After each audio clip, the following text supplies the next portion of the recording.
जय माँ काली मित्रों, आपका मेरे चैनल माँ काली माँ दुर्गा शक्ति संवाद में स्वागत है। मित्रों, अगर आप मेरे चैनल पर नए हैं तो आप मेरे चैनल को सब्सक्राइब कीजिए, लाइक कीजिए, शेयर कीजिए। साथ ही नोटिफिकेशन बेल को भी प्रेस कीजिए, जिससे मेरी आने वाली वीडियोस का नोटिफिकेशन आपको तुरंत मिल जाए। मित्रों, आज का जो टॉपिक है, आज का जो विषय है वो ये है, मेरे सब्सक्राइबर ने, जो मेरी 2 सब्सक्राइबर हैं, उन्होंने एक ही क्वेश्चन किया है मुझसे। मैं आपको पहले क्वेश्चन सुनाऊंगी, उनका जो प्रश्न है वो मैं आपको बताऊंगी, उसके बाद मैं उसके बारे में जानकारी दूंगी। तो जो पहला प्रश्न है वो पूजा दहिया जी का है। उन्होंने मुझसे पूछा है, जय माता दी माँ, चौकी लगाती हूँ लेकिन अब कुछ समय से परेशान हूँ, शरीर से क्या करूँ, सब के काम हो जाते हैं। ये एक पहला प्रश्न है। दूसरा प्रश्न इसी तरह का है, राजेंद्र कुमार, जय माता दी माता जी, मेरा नाम सुनीता है, मुझे भी चौकी आती है, मैं बहुत परेशान हूँ, मुझे भी कुछ बताओ, मैं क्या करूँ माता जी। देखिए, प्रश्न एक ही है, दोनों ने एक ही प्रश्न किया है, लेकिन प्रश्न का जो कहते हैं सार जो है वो एक ही है, लेकिन बातें एक जैसी हैं, मिलती जुलती, लेकिन उनका जो लॉजिक बैठता है वो कुछ थोड़ा सा अलग अलग होता है, यानी 2 तरीके से होता है, जो मैं आपको बताऊंगी। देखिए मित्रों, जो लोग चौकी लगाते हैं, जो कोई भी लोग चौकी लगाते हैं, या फिर जो लोग केवल घर घर के लिए ही सवारी जिनके पास होती है, तो दोनों ही परिस्थिति में क्या होता है कि जब सवारी आती है तो दोनों ही परिस्थिति में व्यक्ति पूछा लेता है, यानी पूछा लेगा। अगर घर की सवारी है तो घर वाले भी पूछा लेंगे, अपनी परेशानियां बताएंगे, कोई प्रश्न करेंगे। तो सवारी क्या होती है, सवारी सबका उपाय बताती है, आपके प्रश्नों का उत्तर भी देती है और साथ में कुछ ना कुछ उपाय बताती है। उपाय वो ऐसा होता है जो पूजा पाठ से संबंधित होता है। कोई भी किसी भी प्रकार का, आप जिसको टोटका भी कह सकते हैं, टोना भी कह सकते हैं, कुछ भी कह सकते हैं। तो वो उपाय इस प्रकार से होता है कि जैसे कि आप शिव जी को जल चढ़ाइए, आप माँ काली के मंदिर में सामान रखिए, इस तरह का कुछ भी उपाय हो सकता है। साथ ही जो लोग भक्त जो चौकी लगाते हैं उसमें तो बहुत सारे लोग आते हैं, बहुत सारी संगत आती है, तो सब अपनी परेशानी लेकर के आते हैं। और जो सवारी देवता की या देवी की जिसकी भी आती है, जो उनके इष्ट देव होते हैं, उनकी सवारी आती है, तो वो भी अपनी परेशानी बता करके उनसे पूछा लेते हैं। तो पूछा में क्या होता है, सवारी उत्तर देती है, आपके काम से संबंधित पारिवारिक जो भी कुछ होता है, जो भी आप प्रश्न करते हैं, पूछा देती है। तो वो पूछा में क्या करती है, पूछा में वो भी उपाय ही बताती है आपको कुछ ना कुछ। तो जो उपाय वो बताती हैं वो आपको करना होता है। लेकिन भक्त लोग क्या करते हैं, जो संगत आती है वो क्या करती है, उन्हें पूछने की तो बहुत जल्दी रहती है, बहुत उत्सुकता रहती है, लेकिन जब वो घर से जाते हैं, यानी चौकी से निकलते हैं, दरबार से निकलते हैं, तो वो क्या करते हैं, कुछ लोग तो उपाय करते हैं, लेकिन कुछ व्यक्ति उपाय नहीं करते, यानी पूछा लेकर चले जाते हैं और उसके बाद जा कर के अपने घर से आराम से बैठ जाते हैं और ये सोचते हैं कि अब हमारा काम हो गया है, अब माँ भगवती हमारा काम अपने आप कर देगी और जो माँ ने बताया था वो हमें कुछ नहीं करना है। तो इस परिस्थिति में जो भगत होता है, यानी जिस पर सवारी आती है, तो उसके साथ क्या होता है, उसकी आप परिस्थिति सुनिए। जो लोग चौकियाँ लगा रहे हैं, गद्दियाँ लगा रहे हैं, वो हमेशा मुझसे बार बार यही प्रश्न करते हैं कि हमारे ऊपर सवारी आती है और हम बहुत परेशान हैं, सबके संकट कटते हैं, सबका कार्य बनता है, लेकिन हम क्यों परेशान हैं।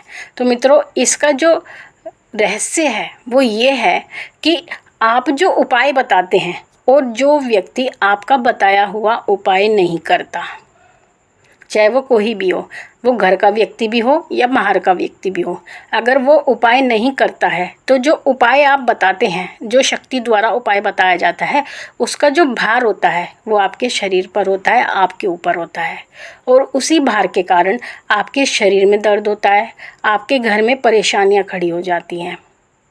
इसी के कारण ये सब होता है। इसलिए चौकी वाले भगत इसीलिए ही परेशान रहते हैं, क्योंकि उनके द्वारा जो शक्ति उपाय बताती है, अगर वो संगत के द्वारा किया नहीं जाता है तो चौकी वाले भगत परेशान रहते हैं, उनके शरीर में दर्द रहता है, उनका शरीर बेकार होने लगता है, इस कारण से, क्योंकि उसका भार उनके शरीर पर आता है। इसलिए जो सही व्यक्ति होगा, जो गुरु के आदेश से, इसलिए सबसे पहले तो गुरु के आदेश से ही गद्दी लगाई जाती है। बिना गुरु के आदेश के भी अगर आप गद्दी लगाते हैं तब भी आपको परेशानियां होती हैं, आपका शरीर टूटता है। और वो संकट, जो संकट आप बिना गुरु के काटते हैं, वो संकट भी आपके घर में ही रुक जाते हैं। यानी जिस स्थान पर आप गद्दी लगाते हैं उस स्थान पर वो संकट रुक जाते हैं। और जैसे जैसे आप संकट काटते जाते हैं संगत का बिना गुरु के, तो वो आपके घर में रुकते जाते हैं। और जब जैसे जैसे वो संकट रुकते रहते हैं वैसे वैसे आपके घर में परेशानियां शुरू हो जाती हैं। यानी आपके घर की बरकत ख़त्म हो जाती है, आपके घर में बीमारी रहने लगती है। क्योंकि जो संकट काटा जाता है उसके भी नियम होते हैं कि संकट काटने के बाद में उस संकट का जो जो प्रेत भूत है उसका क्या करना होता है, उसका भी तरीका होता है जो आपको गुरु द्वारा ही बताया जाता है।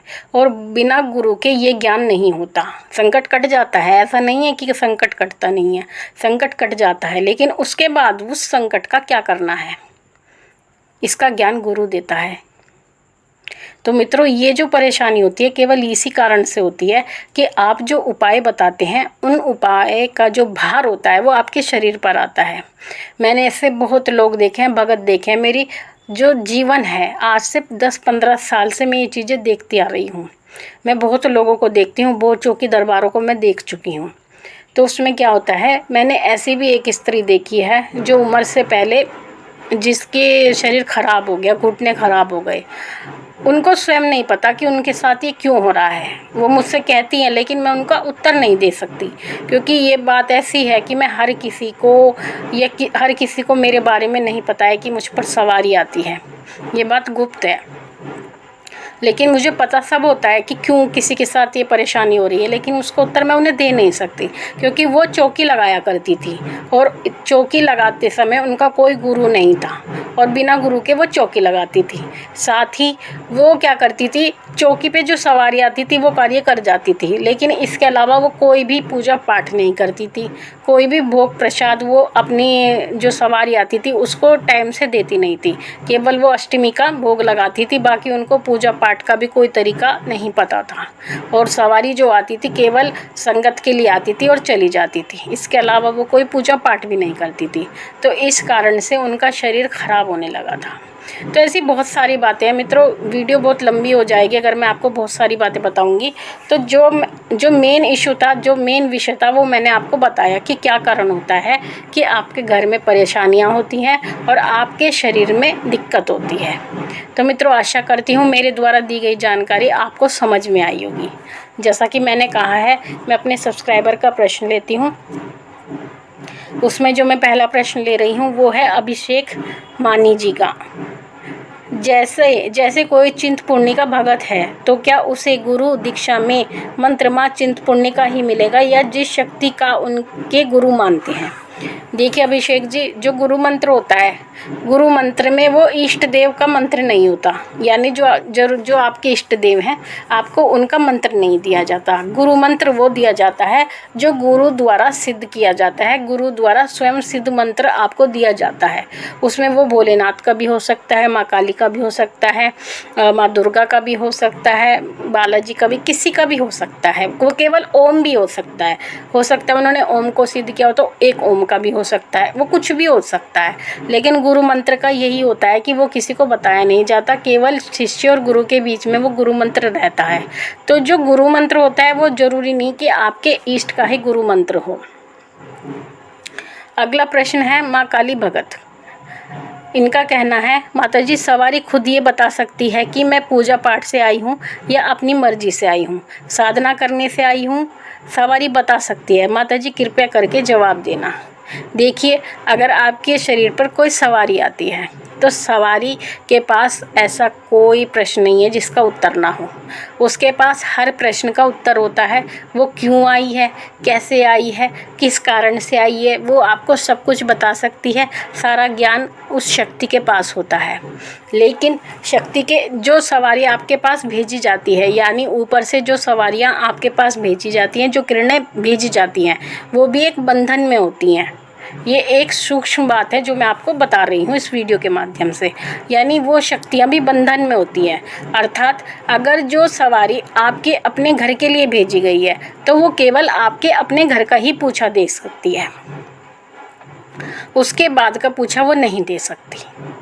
लेकिन हाँ, अगर आपके पास सवारी है तो आप अपनी पूजा पाठ से उसको इतना शक्तिशाली बना सकते हैं कि वो जन कल्याण भी कर सके।